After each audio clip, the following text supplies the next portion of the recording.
Good morning all of you. My name is Sovit Khandelwal, economics teachers. अब देखिए, today present this video class 11th chapter first introduction. अब देखिए, economic subject के अंदर 11th class में 2 books हैं। फर्स्ट बुक्स है माइक्रो इकोनॉमिक्स और सेकंड बुक है स्टैटिक्स। अब देखिए, हम जो चैप्टर पढ़ रहे हैं फर्स्ट चैप्टर इंट्रोडक्शन, ये क्या है? माइक्रो इकोनॉमिक्स का फर्स्ट चैप्टर है इंट्रोड्यूस करने का। माइक्रो इकोनॉमिक्स और 2 बुक्स होती है माइक्रो में भी, माइक्रो इकोनॉमिक्स और मैक्रो इकोनॉमिक्स। माइक्रो इकोनॉमिक्स आती है 11th क्लास में और मैक्रो इकोनॉमिक्स आती है 12th क्लास में। माइक्रो इकोनॉमिक्स के अंदर सिर्फ स्मॉलेस्ट सेक्टर यूज किया जाता है।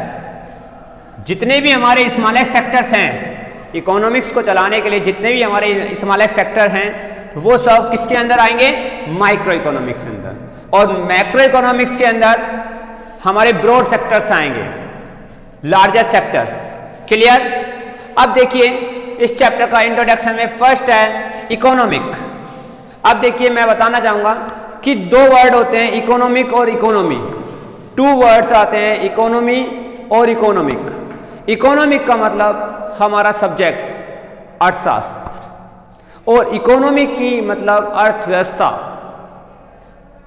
डेली लाइफ में जो भी हम वर्क करते हैं, जितना भी हम अर्न करते हैं, हमारी लिविंग थिंग्स को, हमारे जीने के लिए जो भी जितना भी वर्क करते हैं वो सब इकोनॉमिक में अंदर आते हैं। इकोनॉमिक के अंदर हमारे जो सब्जेक्ट रिलेटेड जितने भी पार्ट्स हैं वो इकोनॉमिक के अंदर आएंगे। जितना भी प्रोडक्शन हो रहा है वर्ल्ड के अंदर, जितना भी प्रोडक्शन हो रहा है, कंजप्शन हो रहा है, एक्सचेंज हो रहा है, ये सब किसके अंदर? गुड्स एंड सर्विस का जो भी एक्सचेंज हो रहा है, जितने भी हमारे पास रिसोर्स हैं, ये सब कुछ जिसके अंदर आ रहा है वो सब क्या आ रहा है? इकोनॉमिक के अंदर। और इकोनॉमी के अंदर क्या आता है?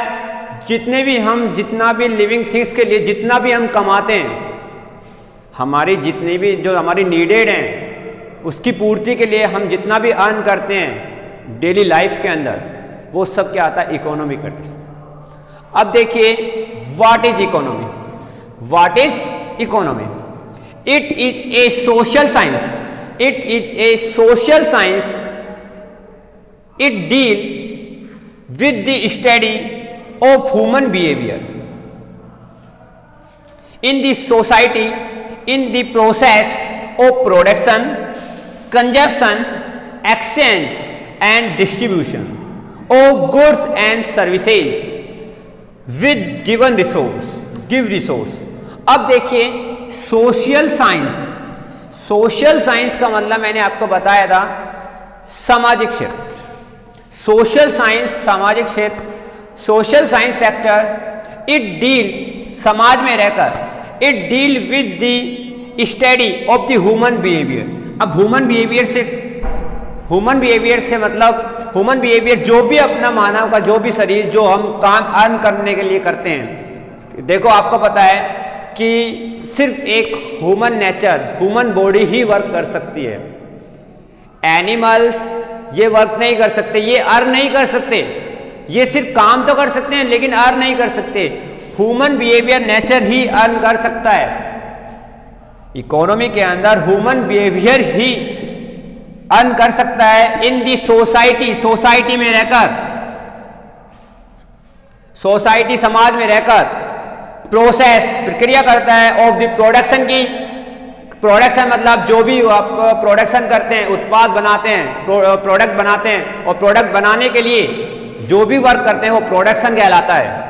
कंजप्शन, यूज करने के लिए, उसको बदलने के लिए, डिस्ट्रीब्यूशन, बांटने के लिए of the goods and service, जो भी हम गुड्स एंड सर्विस का यूज करते हैं विद द गिवन रिसोर्स, जो हमारे पास रिसोर्स होते हैं। इसका मीन्स क्या हुआ कि it is a social science, मतलब एक सोशल साइंस का सब्जेक्ट। इट डील करता है study of human behaviour, human nature के ऊपर, ह्यूमन बिहेवियर के ऊपर स्टडी करता है।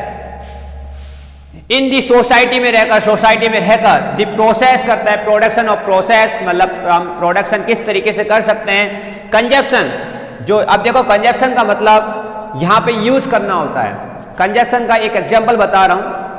इमेजिन डैट मैंने किसी के लिए शर्ट खरीदी, मान के चलो मेरा ब्रदर है, इमेजिन डैट मेरा ब्रदर है, मैंने ब्रदर के लिए शर्ट खरीदी, तो मैं तो क्या हुआ, कस्टमर हुआ, मैंने तो परचेज किए ना, तो मैं क्या हुआ, कस्टमर हुआ, और मैंने अपने ब्रदर के लिए खरीदी है, तो वो क्या हुआ, उसको यूज करने वाला, मतलब कंज्यूमर हुआ, तो कंजप्शन। क्लियर? कंज्यूमर मतलब कंजप्शन, उसको यूज करने वाला। एक्सचेंज, इसको मतलब बदल से अपन बदल सकते हैं। एंड डिस्ट्रीब्यूशन, बांटने वाला। गुड्स एंड सर्विसेज, अब गुड्स मतलब माल और सर्विसेज मतलब सेवाएं। And with the given resource, जो भी हमारे पास रिसोर्स मतलब स्रोत होते हैं, जितने भी हमारे इकोनॉमिक के लिए हमारे पास रिसोर्स हैं, उस रिसोर्स में काम कर कर हम प्रोडक्शन करते हैं, कंजप्शन करते हैं, एक्सचेंज भी करते हैं और डिस्ट्रीब्यूशन भी करते हैं। क्योंकि जब माल बनेगा, हमारा प्रोडक्ट का कोई प्रोडक्शन होगा, माल बनेगा, तो हम डेफिनेटली उसको क्या हो, कंज्यूम करने के लिए बनाएंगे, कोई उस माल को यूज करें, उसके बाद वो माल खराब या एक्सचेंज भी होता है, और उसके बाद डिस्ट्रीब्यूशन, उस माल को बाजार में बेचा भी जाता है। तो दैट्स क्लियर। इकोनॉमी क्लियर हो गया ना। कि अब बेटा देखिए, आपके 11th क्लास में कई बार बुकों में क्वेश्चन आ जाता है कि व्हाट इज इकोनॉमिक, तो आपको ये डेफिनेशन क्लियर लिखनी है। इस डेफिनेशन में वो दीजिए, देखिए, सोशल साइंस, अगेन रिपीट कर रहा हूं, it is a social science, it deal with the study of human behaviour. Social science, it deal with the human behavior in the society of the process। Society में रहकर process करता है production का। किसका? Production का। Production क्यों किया जाता है? कोई प्रोडक्ट बनाने के लिए। क्लियर हो गया? क्योंकि हम जो भी हम इकोनॉमी के अंदर करते हैं, हम ऐसा ही काम करेंगे जिससे अर्न हो। यदि अर्न नहीं होगी तो वो हमारी इकोनॉमी में नहीं आता। यदि किसी भी प्रोडक्ट से हमारा अर्न नहीं हो रहा तो वो हमारी इकोनॉमी के अंदर नहीं आता, क्योंकि यहाँ पे सिर्फ किसके रिलेटेड होता है? इनकम होनी चाहिए। कुछ भी बनाएं, कुछ भी काम करें कि हमारी इनकम हो, हमारे डेली लाइफ के खर्चे चलें, वो सारा आता है इकोनॉमिक और इकोनॉमी के अंदर। क्लियर हो गया ना? प्रोडक्शन, द कंजप्शन, यूज करने वाला भी होना चाहिए। हमने प्रोडक्ट बना लिया फिर लेकिन यूज करने वाला नहीं हुआ तो प्रोडक्ट बेकार है और उससे हमारी अर्न नहीं होगी। एक्सचेंज भी होता है एंड डिस्ट्रीब्यूशन, बांटने, हम क्या करते हैं? डिस्ट्रीब्यूट भी करते हैं। क्यों करते हैं? हमने कोई माल बनाया तो हम उसको सेल तो करेंगे, जब भी तो हमारे अर्निंग होगी। किसका? गुड्स एंड सर्विस का, माल का और सर्विसेज। ठीक है? With the give resource, resource का मतलब जितने हमारे पास रिसोर्स हैं उसके अंदर रहकर। क्लियर? अब देखिए, नेक्स्ट टॉपिक है इकोनॉमी। अभी मैंने बताया था कि इकोनॉमिक और इकोनॉमी अलग अलग वर्ड है। इकोनॉमिक के अंदर आता है अर्थशास्त्र, हमारा जो सब्जेक्ट रिलेटेड जितना भी वर्क होता है वो अर्थशास्त्र के अंदर होगा। इकोनॉमी के अंदर हमारी जो अर्थव्यवस्था, आज हमारे देश की अर्थव्यवस्था क्या चल रही है, हमारे घर की अर्थव्यवस्था क्या चल रही है, हमारी इकोनॉमिक कंडीशन किस तरीके से है। तो देखिए, आप इस सब्जेक्ट को पढ़ के ये फायदा हो सकता है कि हम अपनी घर की इकोनॉमिक कंडीशन भी अच्छा बना सकते हैं, क्योंकि हमें ये पता चल जाता है इस सब्जेक्ट से पढ़ के कि हम किस तरीके से इकोनॉमिक कंडीशन को सुधारें। इस सब्जेक्ट से पढ़ने से ये फायदा हो जाता है कि हम अपने घर की कंडीशन या देश की इकोनॉमी को कैसे सुधारें। आपको पता है कि जो भी देश के अंदर इकोनॉमिकर होते हैं कि हमारी इकोनॉमिक सेट करते हैं, कितना बैलेंस आएगा, कितना खर्चा होगा, ये क्या होगा, सब कुछ इकोनॉमिकर्स करते हैं। आज हमारा जो देश चल रहा है वो इकोनॉमिक के ऊपर ही चल रहा है, इस सब्जेक्ट के ऊपर ही चल रहा है हमारा देश। आप ये कभी मत सोचिए कि हमारा ये सब्जेक्ट बेकार है, क्योंकि इकोनॉमी के ऊपर हम देश चलाते हैं। तो ऐसे ही इकोनॉमी क्या है? अर्थव्यवस्था।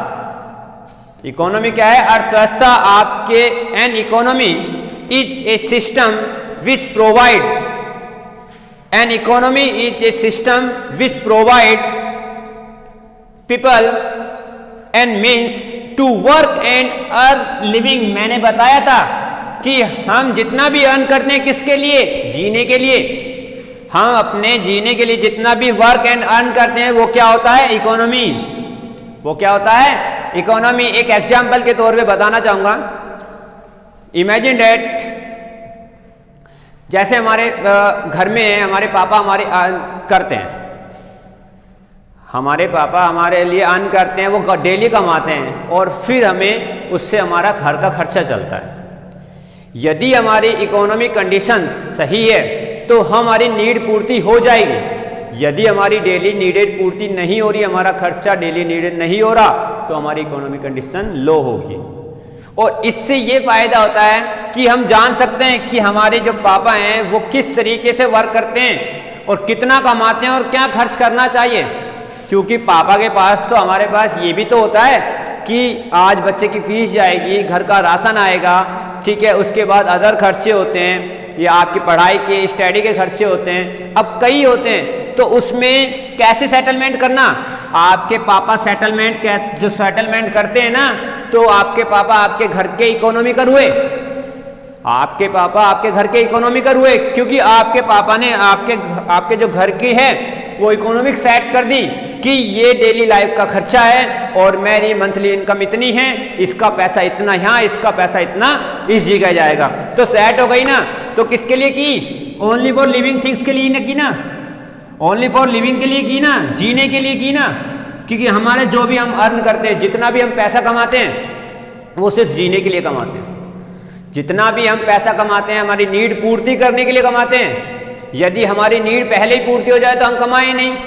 और जहां भी पैसे की बात नहीं होती, जहां रुपीस की बात नहीं होती, वहां इकोनॉमी नहीं होती।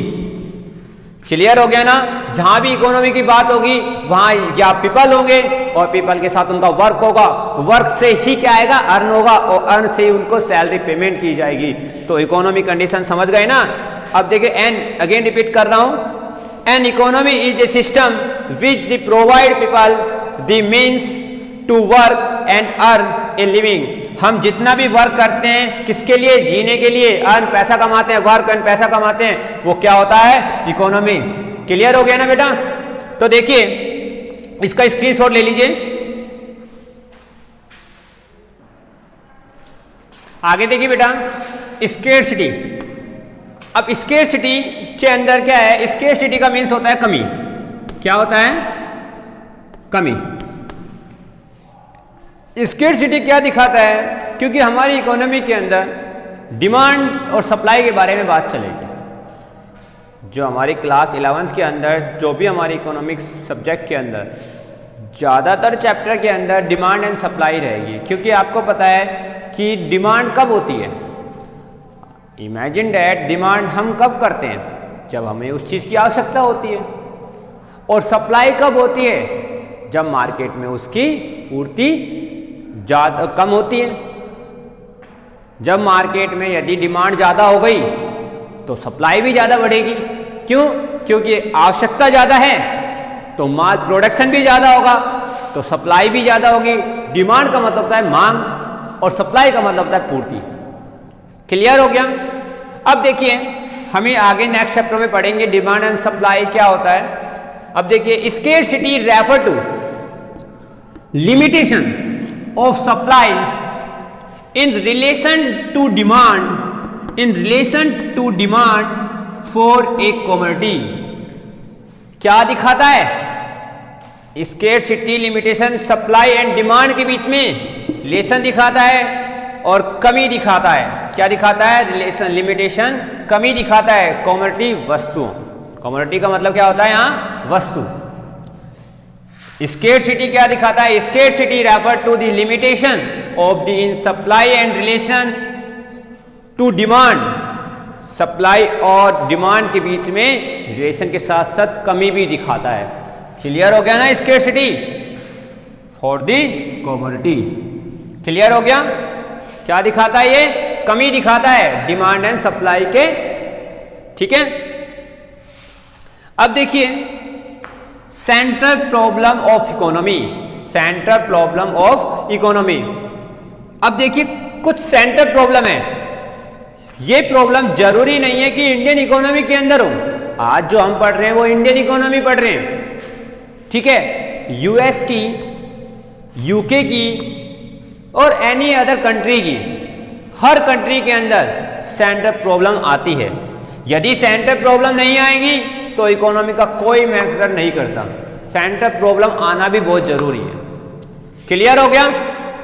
अब देखिए कुछ रिसोर्स हैं, बेसिक रिसोर्स हैं, अनलिमिटेड वांट्स। आप आज देखा होगा कि हमारी वांट्स हद से ज्यादा हैं, अनलिमिटेड है। आज हम सोचते हैं कि हमारे पास मोबाइल आ जाए तो हम मोबाइल खरीदते हैं। मोबाइल के बाद ये सोचते हैं कि अब मोबाइल में रिचार्ज भी होना चाहिए, डाटा भी होना चाहिए, तो नेट भी ले लेते हैं। इस तरीके से ऐसे ही आज हमारे घर में टीवी आ जाती है। हमारे घर में यदि टीवी आ जाती है तो नेक्स्ट टाइम में ये बोलेंगे हमारे घर में फ्रिज आ जाए, और यदि फ्रिज भी आ जाता है तो नेक्स्ट टाइम में ये बोलेंगे एसी भी आ जाए। एसी भी आ जाता है तो घर में बोलेंगे बेड भी आ जाए, और बेड भी आ जाता है तो अलमारी भी आ जाए, अलमारी भी आ जाए तो ड्रेसिंग भी आ जाए। तो हमारी वांट्स असीमित हैं, हमारी सीमाओं का कोई अंत नहीं, हमारी वांट्स का कोई अंत नहीं है। जितना भी इनकम होगी उस हिसाब से वांट्स बढ़ती जाएंगी। हमारी जितनी भी इनकम होगी उस हिसाब से हमारी वांट्स बढ़ती जाएगी। तो डेफिनेटली एंड्स, मतलब वांट्स का एंड्स नहीं होता, हमारी वांट इनकम के अनुसार बढ़ती जाती है। अब लिमिटेड वांट्स, अब इमेजिनरी देखिए, एक एग्जांपल के तौर पे बता रहा हूं। मेरे फादर हैं, फादर की 30,000 सैलरी है। फादर की क्या है? 30,000 सैलरी है। तो अब 30,000 के अंदर हमें डिवाइडेशन करना है कि 5,000 फीस में गया, 5,000 कोई भी एनी अदर राशन में गया, उसके बाद 10,000 की हम फ्रिज लिया है, इसके बाद कितना हुआ? 20,000 हो गया, और 10,000 हमने सेविंग कर दी। क्लियर है? तो देखिए, अब यदि हम चाहें 30,000 हमारे फादर की इनकम है और हम ये चाहें कि पापा हमें 40,000 का क्या दिला दो? मोबाइल दिला दो, तो क्या आपके पापा आपकी वांट्स पूरी कर पाएंगे? नहीं। क्यों नहीं कर पाएंगे? क्योंकि आपके पापा की लिमिटेड हैं, सैलरी क्या है? लिमिटेड। वांट्स, हमें हमारी अनलिमिटेड वांट्स को, हमारी आशाएं हमारी लिमिटेड, तो हमारी वांट्स तो है, हमारी जो चाहत है वो अनलिमिटेड होती हैं, लेकिन हमें हमारे को 30,000 के बीच में ही हमारा घर चलाना होता है। क्लियर? समझ में आ गया कि वांट्स तो अनलिमिटेड हैं, वांट्स तो अनलिमिटेड हैं, लेकिन हमारे पास सोर्स क्या है? लिमिटेड। हमारे पास सोर्स क्या है? हाँ, यदि आपके पापा की सैलरी 1 लाख रुपीज होती और आप कहते 40,000 का मोबाइल दिला दो, तो वो कोशिश कर सकते थे, वो कोशिश कर सकते, क्योंकि आपके पापा के पास रिसोर्स ज़्यादा हैं, उनकी सैलरी भी ज़्यादा है, रिसोर्स एनी अदर कंडीशंस में रिसोर्स भी ज़्यादा हो सकते हैं। लेकिन अब आपके पापा की सैलरी है 30,000, तो आपके पास लिमिटेड रिसोर्स हैं और आपकी अनलिमिटेड वांट्स है, वो पूरी नहीं हो सकती। तो हमें हमारे इकोनॉमी यही बताती है, जितना भी हमारे पास रिसोर्स हैं उसके अंदर ही रहकर वर्क करना होता है, तो इकोनॉमिक सही रहेगी। यदि हम उससे बाहर जाएंगे, हम उससे ज़्यादा बाहर जाएंगे, तो उसको हम क्या कहते हैं कि हमारी वांट्स है अनलिमिटेड हो जाती है और उसकी पूर्ति, इकोनॉमिक कंडीशन हमारी गिरती हुई चली जाती है। तो इस तरीके से, और हमारे पास अल्टरनेटिव यूज भी होते हैं, अल्टरनेटिव सेक्टर्स भी होते हैं, उनसे आप कर सकते हैं, ठीक है। लेकिन हमारे पास सिर्फ क्या है? अनलिमिटेड वांट्स हैं और हमारे पास लिमिटेड सोर्स हैं, तो दोनों में हमें रिलेशन दिखाना ही होगा। यदि रिलेशन नहीं दिखाएंगे तो हमारे अनलिमिटेड वांट्स क्या होगी? पूर्ति नहीं होगी, और लिमिटेड सोर्स हमारे पास कम रहे, लिमिटेड सोर्स हैं और हमें लिमिटेड सोर्स में ही अनलिमिटेड वांट्स को पूरी करनी है, जो एग्जाम्पल का तो मैंने बताया आपको। क्लियर हो गया? ठीक है, पहले स्क्रीनशॉट ले लीजिए। यदि इस वीडियो में कोई भी आपको डाउट हो बेटा तो आप डेफिनेटली मेरे कमेंट्स बॉक्स में लिखिए, जो भी आपको डाउट है, कोई भी आपको इस वीडियो में कोई भी आपको टॉपिक समझ में नहीं आ रहा तो आपकी नेक्स्ट वीडियो नंबर 2 में आपको एक्सप्लेन किया जाएगा। Thank you, have a nice day. और यदि वीडियो अच्छी लगे तो लाइक ज़रूर करिए।